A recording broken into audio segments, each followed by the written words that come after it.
Entonces, si falta la plata, si es estar salud, no hay dinero. Y Andy dice, no hay dinero. McMaster, que no alcanza la plata, que hay que darle más a las EPS. Pues entonces hagamos la reforma tributaria y pongamos a los empresarios a que paguen la plata que dejaron de pagar.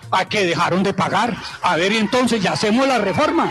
Ya hacemos una reforma tributaria justa y equitativa en donde todos pongamos. El que menos tiene, menos pone. Y el que más tiene, más pone. Y conseguimos recursos para solucionar problemas y el problema de dinero. Pero no tenemos más dinero. No ha habido un gobierno que haya hecho un esfuerzo más grande del 28% el año pasado y del 17% del presupuesto de salud en este año. Son las palabras del ministro de Salud, Guillermo Alfonso Jaramillo, durante la primera audiencia pública a la reforma de salud en Bucaramanga. Muy duras palabras las que ha hecho sobre la financiación, el financiamiento de esta reforma de salud que propone el gobierno nacional.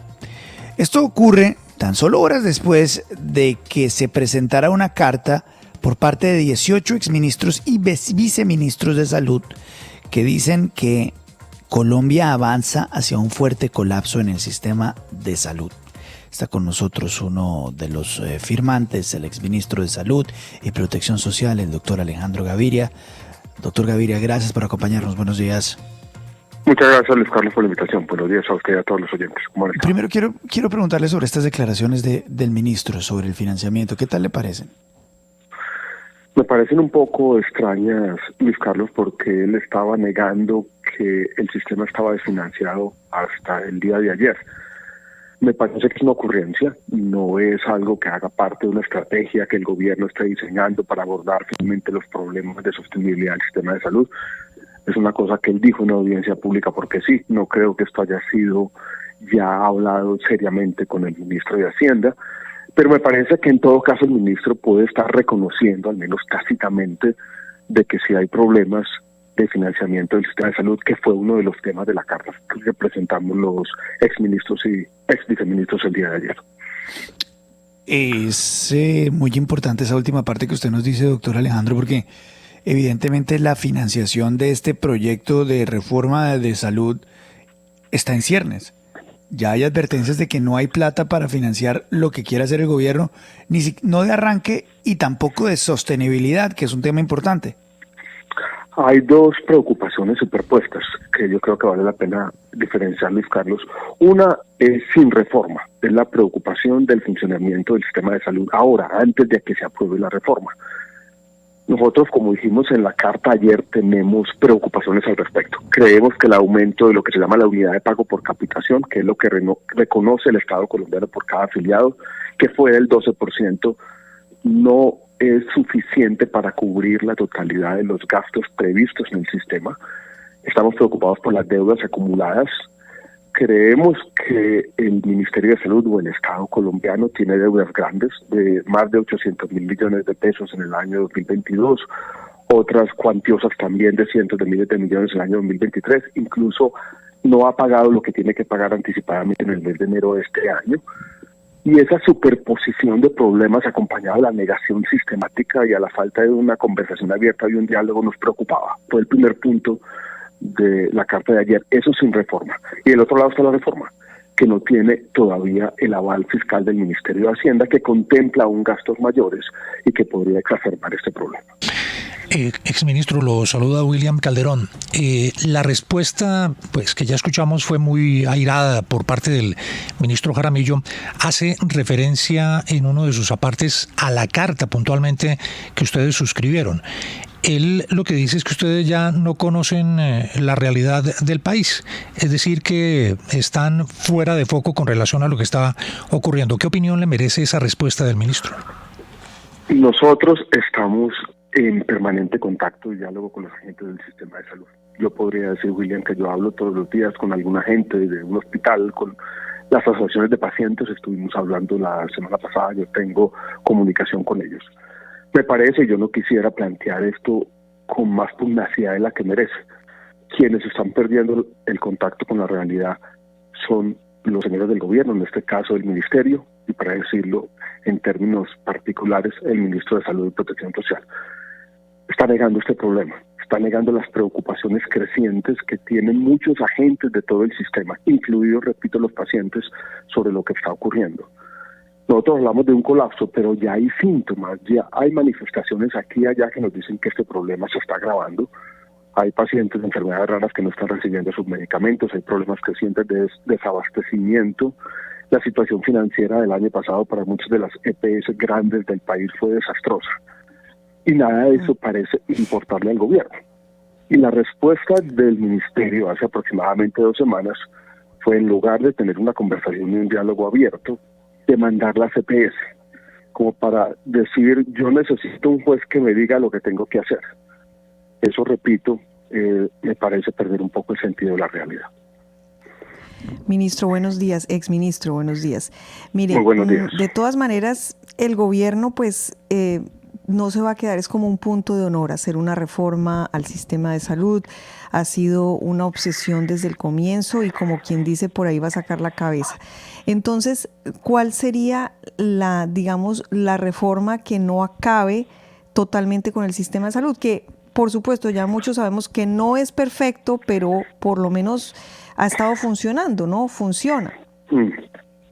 Yo diría lo siguiente, y para empezar a responder la pregunta, primero por el lado de lo negativo.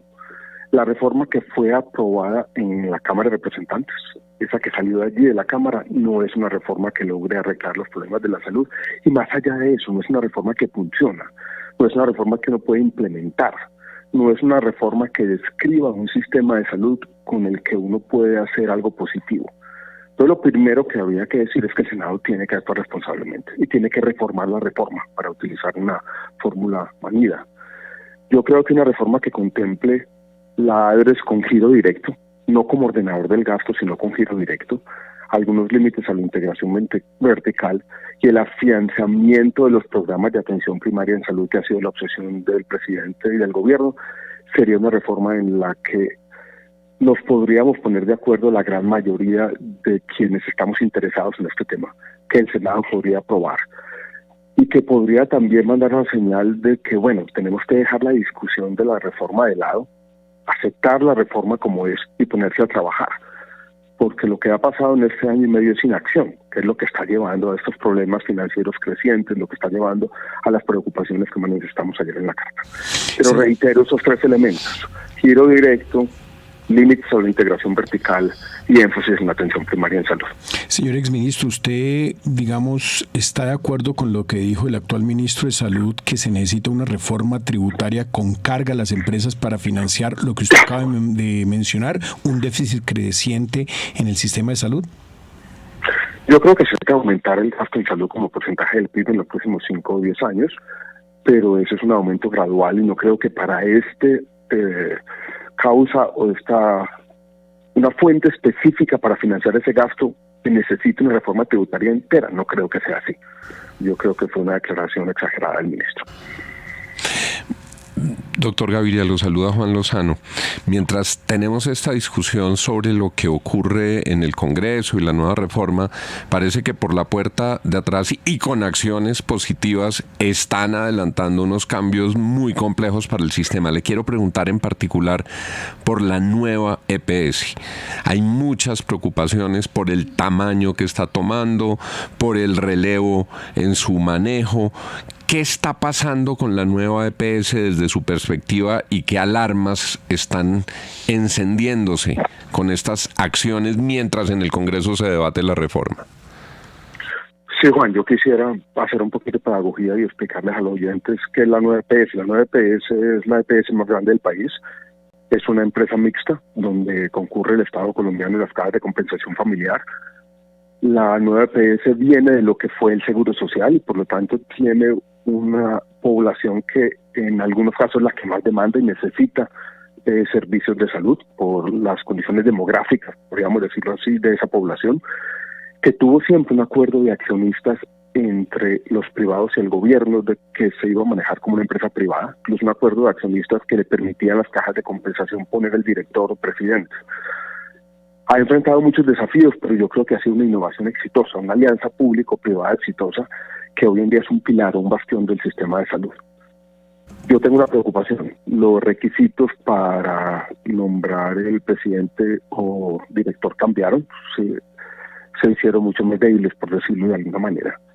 Y la politización de la nueva EPS, esto es, que la contratación de la red comience a decidirse más por consideraciones políticas que por la calidad de los servicios y las tarifas, que fue lo que hizo la nueva EPS. Yo creo que el balance de los últimos 10 o 12, 14 años es positivo a pesar de los problemas. Es una preocupación. Y yo tengo esa preocupación, y si eso ocurre, no quiero ser catastrofista, pero sería el principio del fin del sistema de salud. Señor ministro, bueno, sería el principio del fin del sistema de salud, acaba de decir usted, y su carta también, la carta que usted firma también se titula de una forma pues bien impresionante. Yo quiero preguntarle, es que usted conoce personalmente al presidente Gustavo Petro. ¿Usted cree que el gobierno está de verdad buscando con estas decisiones, con la nueva administración de la nueva EPS, con las controversias con las EPS por las deudas en UPC, en presupuestos anticipados y demás, que haya una crisis y que eso decididamente termine en pacientes afectados para llevar a cabo su reforma? ¿Usted cree que el gobierno es capaz de hacer eso? Yo no creería, Santiago. Hay en estas discusiones de los últimos meses en el sistema de salud, se ha recordado, se ha traído a cuento muchas veces una frase que dijo la exministra Carolina Corcho, cuando dijo: se necesita una crisis explícita para ambientar la reforma, que fue una frase desafortunada, por supuesto. Yo no creo que el gobierno esté actuando perversamente, o sea, que esté buscando generar una crisis de manera deliberada. Eso sería poner en riesgo la vida de muchos colombianos, buscando un objetivo político. Pero sí creo que está subestimando los problemas del sector, sí creo que no está viendo esta crisis grande, y creo que está actuando temerariamente en algunos casos. Pongo un ejemplo, uno solo. Ante esta crisis de financiamiento, el gobierno está, por otro lado, gastando muchos recursos en burocracia y en la construcción de centros de atención primaria en salud, o promesas de construcción de centros de atención primaria en salud, utilizando los recursos del sistema que se utilizan para pagar tratamientos y medicamentos con ese fin. O sea, si uno está quebrado, si están todos estos problemas, si las EPS le están diciendo sentémonos a conversar, si uno ve los resultados ya evidentes de esta crisis y nunca se sienta a conversar y se dedica a recorrer y a dar una vuelta a Colombia en el país utilizando esos recursos para otros fines, me parece que es una actitud temeraria, está poniendo en riesgo la sostenibilidad del sistema de salud. Que lo haga de manera deliberada, no creo hasta allá, pero sí está, yo creo que no están por lo menos teniendo en cuenta el riesgo creciente de que aquí se presente una crisis sistémica. Exministro, mire, me hacían esta pregunta hace unos días y me parece pertinente, es decir, si antes, mal que bien, uno logra las cosas, me decía alguien, y los tratamientos en las EPS poniendo una tutela. Si le dicen que no, uno va, interpone una tutela contra la EPS y la tutela le falla a favor y le hacen y le tienen que hacer el tratamiento. Ahora, ¿a quién o contra quién le voy a poner la tutela? Y, o sea, se la pongo al Estado colombiano, al presidente, y me fallarían una tutela en ese sentido para que me hagan el tratamiento. ¿Usted qué piensa? Yo pienso lo siguiente, que en el esquema de la reforma que salió de Cámara, como hay una confusión de las funciones de los diferentes agentes y no hay claridad sobre qué es lo que van a hacer las gestoras, se dice que van a hacer esto en cooperación, en coordinación con este u otro agente, no sabemos a quién poner la tutela. Podría ser al ministerio, podría ser a la ADRES, podría ser a las mismas gestoras, podría ser a las secretarías de salud departamentales o municipales. Toda esta confusión viene de que el modelo aprobado en la Cámara es confuso. Es un modelo donde no se definen los incentivos y los papeles de los diferentes agentes. Y esto es una preocupación más sobre la consecuencia de esa falta de definición y esa confusión del modelo de la reforma aprobada en Cámara. Doctor Gaviria, esto es una interpretación de lo que ha dicho el ministro Jaramillo en esa respuesta tan fuerte pidiendo que se convoque a una reforma tributaria para financiar la reforma a la salud, si es que las EPS consideran que no hay cómo financiarla. La interpretación es que lo del ministro Jaramillo puede ser una torpeza, porque en el fondo lo que está haciendo es admitir que no hay con qué financiar la reforma a la salud, que como bien se ha advertido no tiene aval fiscal. ¿Podría el ministro con esta actitud bravera estar poniéndole un yunque a la reforma? ¿Podría estar hundiendo él mismo la reforma a la salud? Mi respuesta como observador, si yo me quisiera poner en los zapatos de uno de los senadores y yo oigo esta declaración, sea al mismo tiempo que la reforma no tiene un aval fiscal, veo que el ministro claramente está dando una opinión improvisada sobre las dificultades de financiamiento. Yo tendría muchas dudas en votar la reforma, sinceramente. Además, si yo voy a actuar responsablemente, llegaría con un inventario largo de preguntas y diría, bueno, ¿qué es lo que está pasando? En todo caso, yo creo que debemos aceptar que lo que está pasando es irregular. O sea, es una reforma que lleva casi un año de debate, o lleva un año de debate. Yo salí del gobierno por este mismo tema, hace un año, lo recuerdo aquí casualmente, y que todavía no tengamos aval fiscal, que todavía el Ministerio de Hacienda no se haya sentado con el Ministerio de Salud, digamos, bueno, ¿cuánto cuesta esto? Eso para mí es inaudito. Pues muy graves advertencias, muy graves advertencias que siguen creciendo obviamente a través de las declaraciones del propio ministro, que ahora habla de falta de financiamiento de la reforma a la salud. Es el doctor Alejandro Gaviria, exministro de Salud y Protección Social, aquí en la FM de RCN. Le agradezco mucho por su tiempo, doctor Gaviria, muy amable, muy gentil. Muchas gracias, Carlos. Un abrazo y buen día para todos. Igualmente. 6:56 en la FM.